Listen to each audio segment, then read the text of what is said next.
Welcome in on this Wednesday. I'm Elizabeth Cook. The world is watching as the papal conclave is underway. 133 cardinals are behind sealed doors at the Sistine Chapel, starting a secretive 800-year-old ritual to choose the successor of Pope Francis. And a live look at the chimney where, after each round of voting, the paper ballots are burned. Black smoke means no decision. White smoke signifies a new pope has been elected. And there's no time limit on how long the conclave may take. We are joined now by Michael Sean Winters, author and papal biographer. Thank you so much for joining us, Michael. Can you tell us more about this process the cardinals are following right now and the secrecy involved in all this? So tonight they are having their first round of voting, and certain things will shake out. Obviously, if you're a front runner, you need to post a good number on that first ballot. But there will be about 30 to 40 votes that are cast for people who only get 1 or 2 votes. And then tomorrow they come back, and the key question is, where do those 30 to 40 votes go? And so the second ballot, I think, clarifies the race. And then the third ballot, which will also be tomorrow morning, is when really a certain dynamic has taken hold. I suspect we will have a pope by that end of the first full day of balloting. Really? So you think it's going to go by fairly quickly? Why is that? Yeah, there's only been 2 conclaves in the last 100 years that have gone on to a second full day of balloting. The conclaves in 1958 and in I forget what the other one, 1958 and, the October 1978 one when Cardinal Wojtyła was elected as Pope John Paul II. I just think the cardinals have had a long time last week to get to know each other and kind of jointly decide what is the direction for the church. And there's not a huge division within the cardinal. There's a small group that are very conservative that thought the papacy of Francis was not successful, but the vast majority of cardinals, as I think the vast majority of Catholics, loved Pope Francis and liked the direction for a more welcoming church, one in which lay people and women are consulted in ways as never before. And I don't think there's any going back. So who do you think are the top contenders then? This is harder to say. I think it will have to be someone who is either from the global south or who has spent a great deal of time there. So there's been a certain amount of conversation about Cardinal Robert Prevost, who was born in Chicago, has a U.S. passport, but has spent most of his life in ministry here in Rome and in Peru. And so he is very strongly supported by some Latin American cardinals who got to know him during his time in Peru. I think the Americans think, oh, it will never be an American, but I don't pick that up from the Latinos. I think there are several Asian candidates who I would keep an eye on. So I would expect somebody from the global south. Yeah, it's interesting to see where a lot of these cardinals are from, and many of them are from Asia and a growing number from Africa. Is there a desire to have more representation from those growing countries? I think there is, but the key issue is going to be the qualities of the person. You know, this is not, trying to do a checklist for geography. They've gotten to know each other, and certainly there were 60 cardinal electors who participated in the synod this past 2 years, and so they spent a month together in October in 2023 and 2024 talking about the future of the church. And so they know each other, and so even the ones who weren't there will know someone who was, and they can say, what do you think of this one? What do you think of that one? Remember, they're not electing a platform, they're electing a person. You know, there are a lot of global conflicts happening right now. I'm thinking, of course, specifically of the conflict that's happening between Ukraine and Russia and Israel and Hamas. Is there a growing movement to maybe elect a pope that would be a more diplomatic role? The problem with that, there are some contenders, obviously, Cardinal Parolin, whose name has been mentioned, the Secretary of State, lifelong diplomat. But I think for the papacy, you need someone who has been a pastor, someone who has led a local church, not a diplomat. The diplomats, deal with governments, not with the people in the pews. And I think most of the cardinals who are local bishops, who lead a local church, they're not going to want a Vatican diplomat. Francis, I think, did pretty well speaking to the needs and the challenges of peace in our time. And so it's not like you need to have diplomatic experience to preach the gospel. Yeah, so much of Pope Francis's legacy was really reaching out to the poor and disenfranchised communities. Is there an effort by the Cardinals now to continue on that legacy, seeing that as a priority for the church? Absolutely. You know, in Luke 4, when the Gospel of Luke, 4th chapter, Jesus announces his ministry as bringing good news to the poor. And I think Francis really recaptured that sense that if the church is not focused on the poor, it's not going to get anything else right. And so, again, I don't think there's any appetite among the cardinals I've spoken with to dial that back or change that focus. Going back into kind of the inner workings of the conclave, I'm curious, is there any kind of campaigning that goes on? I mean, there's the old saying that if you walk in a pope, you come out a cardinal. But is it something that, no, it's really something that a community of cardinals will nominate a certain individual? They're not necessarily putting their name on the list. Yeah, I think there are some affinity groups who get together and they've known each other for a while. They may have studied together here in Rome 40, 50 years ago, and they say, oh, you know, this one's very good or that one's very good. But you know, it's not a political convention where there's horse trading, and you know, it's not organized around interests. It's organized around a vision for the church, and that tends to be rooted in deeply held theological commitments. So, you know, it's not horse trading, but it is, you know, there is some politicking, yes. And the joke in Rome this week has been there are 3 cardinals from Chicago, and you know, with the living vote early and often and the dead vote twice. So that's been the joke about the politicking. I love it. That's great. One more question, though, for our viewers, sir. In terms of the timing of a lot of this voting, do the votes kind of happen at all times of the day, or should we be focusing our attention towards the end of each day to look for that smoke? So there's 2 in the morning, and so we'll probably have smoke around noon Rome time, which is 6 a.m. Eastern time. Tomorrow, I anticipate that will be black smoke. The only time you've had a conclave elect somebody on the 3rd ballot in the last 100 years was 1939, when there was an obvious candidate. World War II was in prospect, so I don't think that will be likely. And then the late afternoon, you know, 7-ish time for the 2 ballots in the afternoon. 2 ballots in the morning, 2 in the afternoon, and the smoke comes up at the end of those sessions, not at the end of each ballot. Got it. All right, it's been a beautiful and a very fascinating thing to watch, this 800-year-old tradition. Michael Sean Winters, thank you so much for walking us through it. I hope we get to talk to you later. And stay with CBS News 24/7 for continuing coverage of the conclave. We have live reports from Rome and the Vatican all day long. Okay, let's get to some other news in Washington. We have our eyes in the White House as President Trump prepares for the swearing-in ceremony of his pick for the ambassador to China. That role has a rough road ahead. You know, Trump and Chinese President Xi Jinping continue going back and forth on the future of tariffs as a trade war between the two leaders stalls. Let's bring in CBS News correspondent Natalie Brand from the White House for more on this. Natalie, this comes as Treasury Secretary Scott Bessent prepares for his trip to Switzerland to discuss trade with China. China already standing their ground today. Can you walk us through where we are with these talks and what we're hearing from the White House? Yeah, Liz, we just learned about them late last night. So this swearing in of the new ambassador to China will be the first opportunity to hear from President Trump ahead of these big negotiations. We've learned that the Treasury Secretary will be heading to Switzerland tomorrow for these meetings that are expected to happen over the weekend. The U.S. Trade Representative Jamieson Greer will also be taking part. They will be speaking to their Chinese counterparts. And, you know, just yesterday, Liz, we heard Treasury Secretary Bessent testifying on Capitol Hill that negotiations had not begun. Well, since then, he's back speaking to a different committee today, a different House panel, but the new development is that these talks are starting. Now, in a Fox News interview last night, Bessent described them as kind of the beginning of de-escalation. He's acknowledged that the current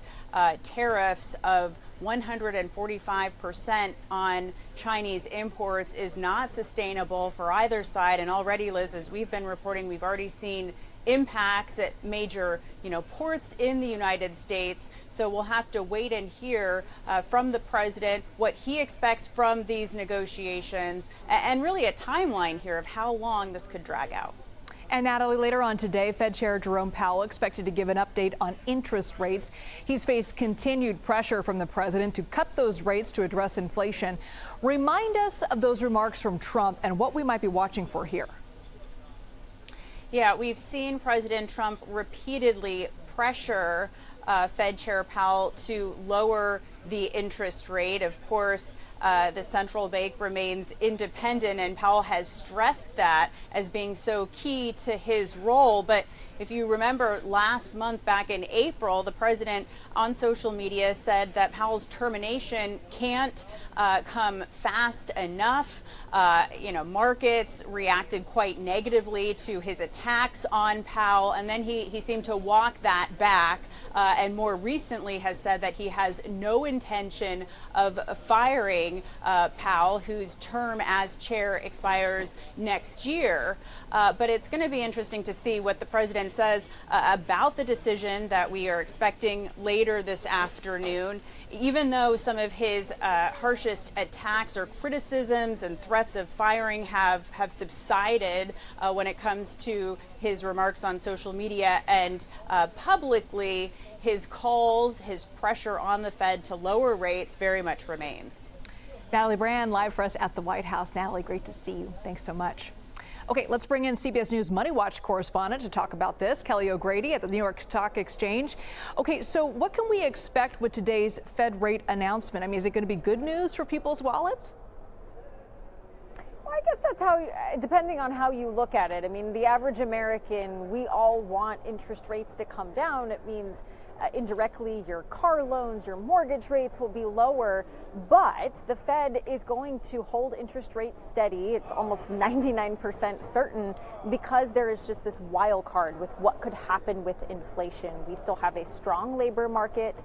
Inflation has been coming down, but with this talk of tariffs and the potential impact of what that could mean for prices, the Fed is going to just be in a wait and see mode. And I say that that could be good for Americans because what we don't want to have, Liz, is a situation where we lower the interest rate, inflation goes up, and then we need to sort of turbocharge the interest rate and pick that back up in the future.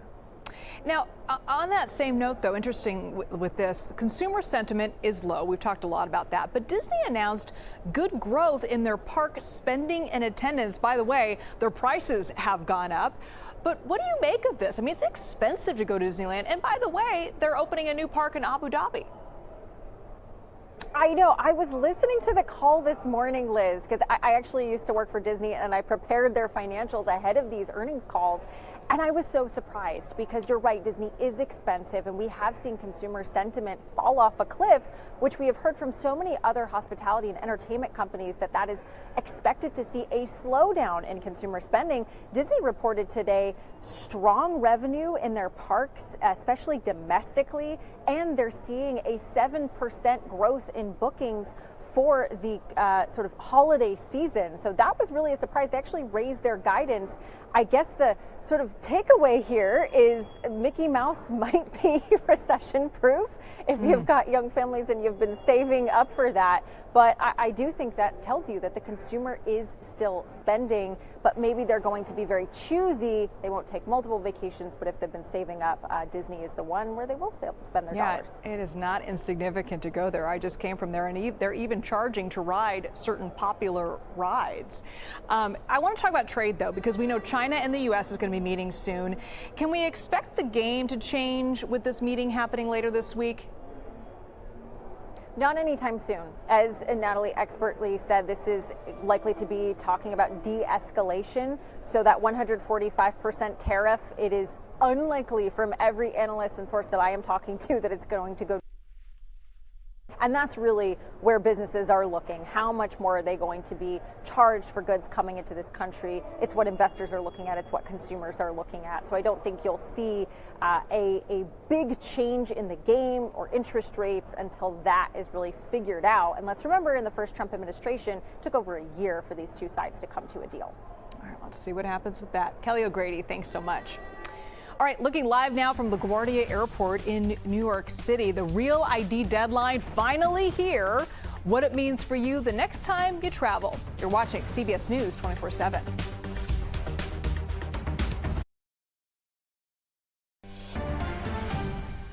The day is here. Today is the day Real ID rules officially come into effect. If you're taking a look at security checkpoints in Dallas, Pittsburgh, and Boston this morning, a lot of folks probably wondering, oops, did I get that Real ID in time? Now, if you don't have a Real ID or another accepted form of identification like a passport, you could be in for some long security wait times. Let's bring in CBS News correspondent Nicole Valdez live for us from Nashville International Airport. Nicole, thank you for being with us. How is this new requirement impacting travel there? Hey, Liz, well, the good news here is not much has changed, at least at Nashville International. We are still seeing pretty steady security wait times here. The TSA told me earlier, look, they're not going to turn anyone away, even if you don't have that Real ID. They will look for other ways to verify your identity, and that could be by using another alternative form of identification, whether it be a passport, a military ID, or something else they can use to try to get you through security and onto your flight. That's good news. They're not turning anyone away. Homeland Security Secretary Kristi Noem says travelers without a Real ID can still fly, but it's going to take longer in that security line. So what are travelers there without a Real ID facing? Are you seeing a separate line of folks who don't have that Real ID? You know, there are some airports who are doing that. Here in Nashville, I'm told that that's not what they're doing. Instead, if you go to the security line and you don't have that Real ID, they're going to give you a red ticket like this and then really just move forward with that additional screening process. And again, that'll be asking you for an alternative form of identification, trying to use something else to match your current ID to a way, whether it's maybe your global entry card or something else they can use to get you through the process. We know in Tennessee there's only about 50% of the population that has a Real ID that's been reported. So we know there are going to be people who run into that, and it's just going to take much longer for you to get through security if you're one of those people. I mean, we've been hearing about this Real ID thing for years and years. They've delayed the actual deadline a couple of times, at least a couple of times. And it's interesting when the real deadline is. It's right up next to the busy summer travel season. Are airports anticipating worse wait times for travelers without that Real ID? Is it going to get trickier? Yeah, that's sort of what TSA told me they want people to start preparing for, even if you're not seeing a huge impact today, which really they haven't seen across the country on day one of this enforcement. They worry that big holidays coming up like Memorial Day, July 4th, and again, that summer break could really already worsen the delays and the wait times that you typically see on those holidays if people still don't have their Real IDs by then. So they're saying, look, at this point, the deadline's here, but still try to get that appointment and get that ID if you don't have it now, because waiting for those holidays could make it even tougher for you to travel. Nicole Valdez, thank you so much. It is day 3 of jury selection, the sex trafficking and racketeering trial of Sean P. Diddy Combs in New York. Potential jurors asked yesterday if they were ever the victim of sexual assault or harassment. The hip-hop artist has been in custody since September on federal charges. Opening statements in his trial are expected to begin next week. Jury deliberations continue today in the trial of 3 former Memphis police officers charged in the death of Tyree Nichols.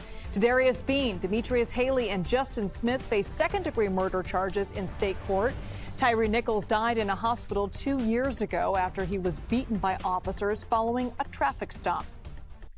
And taking a live look now from New Orleans, where we track some storms on this Wednesday. Let's bring in meteorologist Jessica Birch to talk more about what's happening in our south. Well, all the way down into Louisiana, we've seen cities get anywhere up to around 7 inches of rain just within the past 24 hours. Wow. Over in Texas, we topped off over 8 inches.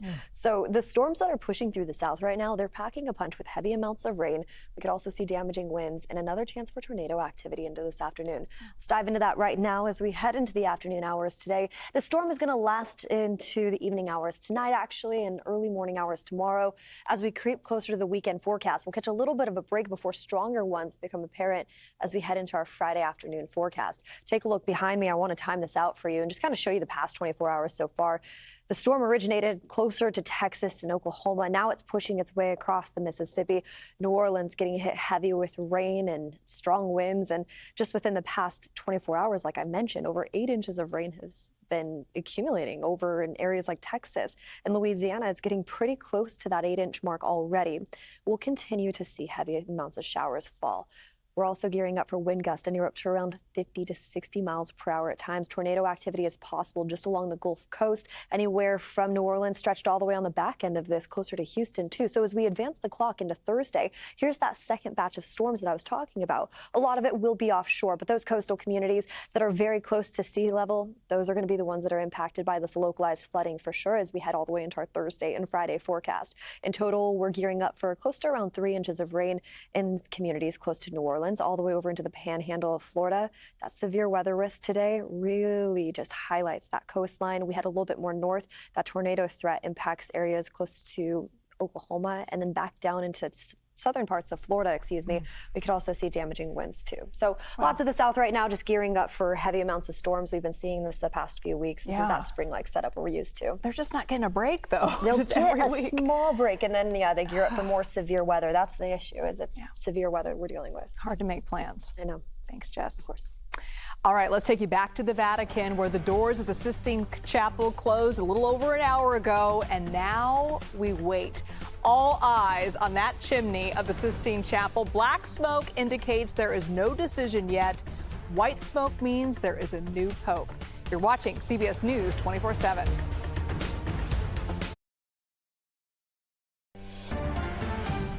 Let's take you to Capitol Hill now, where Treasury Secretary Scott Bessent testified at the House Financial Services hearing on the state of the international financial system. Members of Congress grilled Bessent about possible trade deals with other countries. Let's take a listen to some of that testimony. Secretary Bessent, you were on CNBC earlier this week making claims saying we are very close and maybe we will see some deals this week on tariffs. So tell us, tell the American people, tell small businesses and consumers, tell retirees, specifically, which countries are you close to striking deals with? I'm sorry, Congresswoman, but that would not benefit the United States. No. I'm asking you a question based on the statement that you made on CNBC. And I am telling you that it would be detrimental to the interest of the United States for me to answer that question. Why will that be detrimental? Because as the negotiations may still be in process as we speak, as we are not at the end of the week yet, I am sure that you, through your question, would not want to compromise the U.S. negotiating. Let's bring in CBS News congressional correspondent Nicole Killian live for us. Nicole, what were the key takeaways for you from that hearing? Yeah, well, keep in mind some of this testimony is still ongoing, but we are hearing, as we normally do with a lot of these hearings, them kind of fall on party lines, with a lot of Democrats in particular taking aim at the president's economic policies, particularly around this issue of tariffs, as they question Treasury Secretary Scott Bessent. One other notable moment was when Congresswoman Ayanna Pressley of Massachusetts asked the secretary whether or not he would favor any exemptions on baby products, or raising the point, for instance, things like car seats, cribs, strollers. A lot of those products are made in China, and so particularly with this recent impasse between the U.S. and China and the high level of tariffs that were imposed there, the congressman asked whether he would favor that type of exemption. So interestingly, the secretary did say that it was something under consideration, and of course this comes as the secretary prepares to meet with Chinese officials tomorrow in Switzerland. So certainly many members of Congress not only interested in the outcome of that, but certainly the end game with respect to the president's trade and tariff policies, and that really has been the primary focus of this hearing. And Nicole, we also just learned about the new analysis from the Congressional Budget Office about how some proposals in Congress could impact Medicaid. What do you know about that? Yeah, that's right. Well, this analysis comes amid a pretty intense battle here on Capitol Hill among House Republicans as they try to continue crafting the president's so-called big, beautiful bill, this budget reconciliation package. And we know that House Republicans are looking for savings upwards of $1.5 trillion or more potentially. And so a big cut is expected to come out of, for instance, the House Energy and Commerce Committee, which is tasked with cutting some $80 billion. And so many speculate that that could potentially include Medicaid cuts since that committee has jurisdiction over that. But this new analysis by the Congressional Budget Office, which was ordered by Democrats on that panel, has found that millions of people potentially stand to lose their health coverage if certain Republican proposals are enacted. For instance, if there is a reduction in the federal matching rate that the federal government provides for Medicaid with respect to those individuals who have been part of Medicaid expansion, or, for instance, if there is a per capita cap that is implemented, particularly on the population who is part of Medicaid expansion, which of course came out of Obamacare. So those are proposals that potentially could recoup a lot of savings, but at the same time, this new Congressional Budget Office analysis warns that upwards of 3.9 million people or more could potentially lose their coverage. So this could potentially be a factor in that ongoing debate. Yeah, it could be huge. Well, the House Education Committee also holding a hearing on anti-Semitism on college campuses. I know the meeting is still going on. What are the key takeaways so far?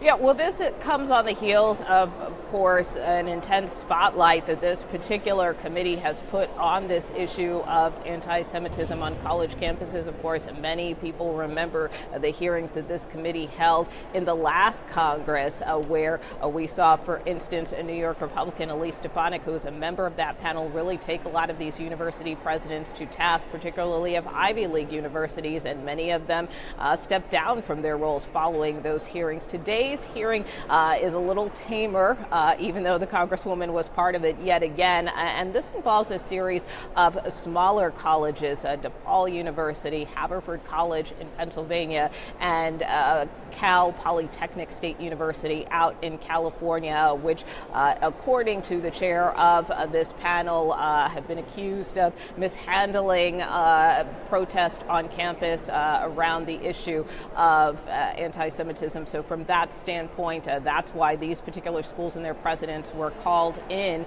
However, like I said, for the most part, they've been relatively tame. Many of the university presidents continuing to argue that they have taken steps to try to be more sympathetic to their Jewish students on campus, but at the same time, they have also faced some pretty tough questioning over their stances and knowledge of the situation. So there has been some pretty intense back and forth at times, but certainly not to the level that we saw with other universities. But it comes at a critical time as we see other universities kind of come under fire and lose federal funding. In the cases of Harvard and Columbia universities, we've seen the Trump administration recently take aim at those colleges. So certainly a lot of spotlight on this issue, not only from the executive branch, but the legislative branch as well. Nicole Killian live for us in Capitol Hill. Thanks so much, Nicole. Well, the doors to the Sistine Chapel are now closed. You can see that dramatic moment. The Cardinals were locked in for the conclave. Now, this papal conclave is convened in Vatican City to choose the next pope to lead the world's 1.4 billion Catholics. It starts 16 days after Pope Francis's death. And our map gives you kind of a better view of Vatican City. Take a look at this. The electors are locked inside the Sistine Chapel during the voting. And it's one of the oldest methods of electing a head of state.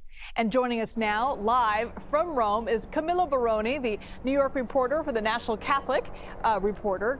Camillo, thank you so much for joining us. Take us inside the conclave. I'm curious, I've been asking all of our experts sorry to interrupt, but I've been asking everybody that we've been speaking with about this, who the top contenders are. I'm curious who you think, who are the top contenders? Well, for sure, Secretary of State, former Secretary of State, Cardinal Pietro Parolin, he's Italian, and then the leading Asian Cardinal, Luis Antonio Tagle, but also another Filipino cardinal, the president of the Filipino bishops, David. And then there's also another Italian cardinal, Pierbattista Pizzaballa. He's the Latin Catholic Patriarch in the Holy Land, but also an American. I would define him the least American of the American cardinals, Robert Francis Prevost. He's the head of the dicastery, the secretary that chooses bishops here in the Vatican, but he's also been the world leader of the Augustinian congregation, which is like a congregation like the Jesuits, the Franciscans, the Salesians. He was an Augustinian, but also many other. This morning, before the cardinals went in, we heard about at least 10 potential names. So this is the most diverse conclave, though, in history, with cardinals coming in from 70 countries around the world. Which countries do you think in this particular conclave have the most representation in terms of influence for the Catholic Church? Is it the countries in Asia and Africa that are the growing places for the Catholic Church, or is it still Europe, which has been the most dominant place for many of the cardinals? So, speaking of single countries, I would say the greatest number in terms of power and influence is definitely Italy. Italy has always played a crucial role in history, in 2,000 years of history of the Catholic Church.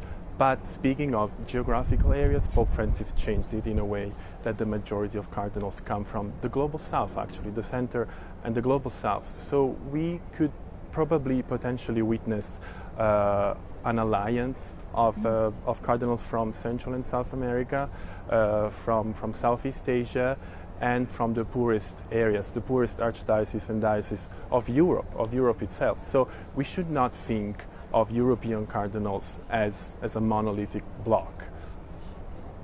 And our CBS News polling, Camilo, shows that most Catholics here in the U.S. want to see the next Pope continue Pope Francis's teachings, and some want an even more progressive pontiff. Can you talk about how cardinals may be looking to shape the future of the Church with this new pick for Pope? So what I personally understood over the past 10 days, speaking to some of the few cardinals that spoke to the press, both on the record and off the record, and also cardinals above 80 years old. This time, this 2025 conclave, the challenge is not going to be between progressive and conservative cardinals, but between cardinals who want to put a slow break on everything new that Pope Francis has been bringing to the Church, and cardinals who want the next Pope to enter the doors, even with much more power, enter the doors that Pope Francis has only opened. So there could be very, very interesting shifts this time. And it's worth noting that we're waiting for smoke from the Sistine Chapel any moment now. Whether it be black indicates there is no pick for Pope, white indicates that we do have a new Pope. So we're standing by for that. And it's worth noting those doors closed only about a couple hours ago, Camilo. Can you walk us through what happens this first official vote, this first official meeting? I understand there's some ceremony involved before they actually cast that first vote. So we should think of the first vote, the first ballot tonight, as more of a power play. So each team, we can define them as teams, is counting. They're just counting the number of votes that each candidate have, and then they're going to talk about the number of votes, the number of votes that each cardinal is going to get over dinner and potentially overnight, who knows, and over breakfast tomorrow. And they're going to see tomorrow, during the first and second ballot in the morning, whether the candidate who got the more votes tonight, so potentially basically Italian Cardinal Pietro Parolin, is going to rise with the numbers. If the numbers of his name are going to go down, actually that means that another faction, another team that is bringing up another name is going to rise. And that means that it's going to be their responsibility to find the right amount of numbers to go on with the ballots in the afternoon. You know, it's been so fascinating to talk about this, Camilla, because so much of conclave is cloaked in secrecy. I mean, we saw one by one this really beautiful ceremony of each cardinal come up and take their vow of secrecy. But the church also put in technology to ensure that nothing gets out of the Sistine Chapel in terms of information of what's going on. I mean, there's anti-drone technology, and I was hearing earlier that even the food that the cardinals are being served is specially checked to make sure that there's no devices in that could possibly record anything that's happening on the inside. What more can you tell us about the efforts the Catholic Church goes through to ensure that this tradition of secrecy is maintained? You know, the Latin word itself of the word conclave comes from cum clave, which means with a key, because the very first time, more than 500 years ago, that the cardinals were not able to find a pope, it was a time in which they took up to 3 years to find a pope. The Roman people were so mad at them that they locked them up with a key, and so that's why still today we call it conclave. The secrecy is something relatively new that came about to protect the cardinals from international influences, international interferences from big political powers in Europe at the time. In terms of technology, there's definitely been a big upgrade this time, but even in 2013 and 2005, their cell phones, of course, were not allowed. The whole Vatican City area, the whole EC right behind me, has no internet. So not only for the cardinals in the Sistine Chapel and a Casa Santa Marta, which is the place where Pope Francis used to live and where they're going to sleep, but the whole area and even some parts of Rome. I was talking to some Romans who lived here this morning, and they were saying that their phones were not working. That means that it's just great. It's just powerful. They're not even allowed to open their windows. They're not even allowed to talk to the sister, the nuns, and the other priests. They're going to serve them food. This is just to protect the integrity and I would say the independence, the high independence of this very, very delicate decision-making process. Oh, to be a fly on the wall inside the Sistine Chapel would be unbelievable. And you're lucky enough to be outside. I'm curious. Every reporter's dream. Every reporter's dream. Anybody's dream, really. What's it like, though, to be in Rome, to be in Vatican City when all of this is going on? I mean, we had days of mourning for Pope Francis, but I get the sense that this is an exciting time, that it's a joyful time for Catholics and really all Romans. It's definitely Rome these days. I would say it's definitely the center of the world. The center of the world. I've lived here for 7 years, between 2015 and 2022, and I've never experienced such an adrenaline. Not only among journalists, of course, but between Romans themselves. This is the only talk of the day. It's been the only talk of the day for about 2 weeks now. Especially because there are so many Italians, there are so many Romans that are hoping to see an Italian Pope coming out of that balcony tomorrow or maybe in 2 days, who knows. But you know, there are more than 1 billion and 200 million Catholics all over the world, and they share the same faith, they share the same values sometimes, and this means that they all think that they belong to one same big group of believers, and the Pope is going to be the new father, the new grandfather for who knows how many years. What an exciting time to be there. All right, Camilla Baroni, thank you so much. And we're going to continue to watch for results in the first papal vote in Vatican City. We're standing by to see what color that smoke will be coming out of the Sistine Chapel. You're watching CBS News 24/7.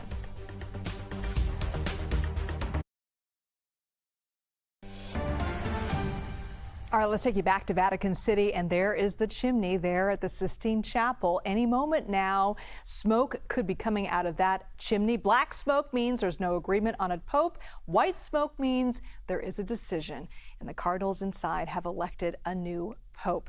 133 cardinals are convening right now for the conclave. The doors closed the Sistine Chapel about 2 hours ago, and the traditions that are going on there are 800 years old. And it's amazing the security measures that have been taken at Vatican City to ensure secrecy. I mean, all the cardinals earlier today took a vow of secrecy. You saw one by one each take their individual vow of secrecy. But there's been this essentially a dome around Vatican City that prevents any kind of electronics or drone technology to come inside. You don't really get any cell service, we're told, inside. No access to the internet. So we're going to be keeping an eye on Vatican City until there is a new pope, until we see white smoke come out of that chimney.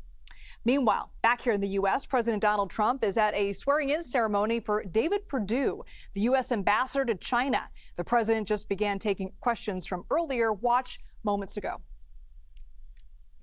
Some products that families I don't know. I'll think about it. I don't know. I really don't. I want to make it nice and simple. I'm not looking to have so many exemptions that nobody knows what's doing. We have to make it very simple, but I'll take a look at it. Yep. Mr. President, there are rumblings in Washington that some House Republican moderates are opposed to defunding Planned Parenthood in this year's reconciliation package. What do you say to those members, and are you supportive of? Well, I don't know yet. I have to see, because you're just telling me that for the first time. We'll work something out. Mr. President, what are you hoping that your representatives will get out of the talks in Switzerland on China? And secondly, what does China need to do on fentanyl specifically? What do you want to see done? Well, they have to stop fentanyl from coming in. That'll be a very big part. And I had that understanding with President Xi before I left last time, and we had a deal, and he would have honored the deal. But when Biden came in, of course, nothing ever happened with him. He didn't know what the hell he was doing. But that would have saved a lot of lives. That election cost us a lot of lives and a lot of heartache. The fact that we went through 4 years of misery, and you look at what's coming through the border, and the job of getting murderers out of our country. So many bad things happened. The wars. You wouldn't have October 7th. You wouldn't have Russia fighting with Ukraine. You wouldn't have had that disaster in Afghanistan. You wouldn't have had inflation. All these things would have not taken place. So sad to see what happened. Any other questions? Are your administration sending migrants to Libya? I don't know. You'll have to ask Homeland Security, please. Would you support sending migrants to Libya? Would you support sending migrants to Libya? Russia was asking for too much to end the war. Given that, do you still have confidence that? When did he say that? Earlier this morning. Well, it's possible that he's right. He may know some things that, because I've been dealing with this and some other things, but we are getting to a point where some decisions are going to have to be made. I'm not happy about it. Okay. President Trump there speaking from the White House to reporters, taking questions from several different media outlets. We'll have more on that as the day goes on. But meanwhile, let's take you back to Vatican City, where we are waiting for smoke to come out of that chimney at the Sistine Chapel. Remember, black smoke means no pope. White smoke means they have a new leader of the Catholic Church. It's fascinating to watch. There are favorites that we've talked about, but really it's anyone's guess. I mean, the old saying goes, if you walk in a pope, you come out a cardinal. So anybody could be named the next leader of the Catholic Church. And we will be waiting and watching and bring that to you live when it happens. Lizzie Reiser takes over next.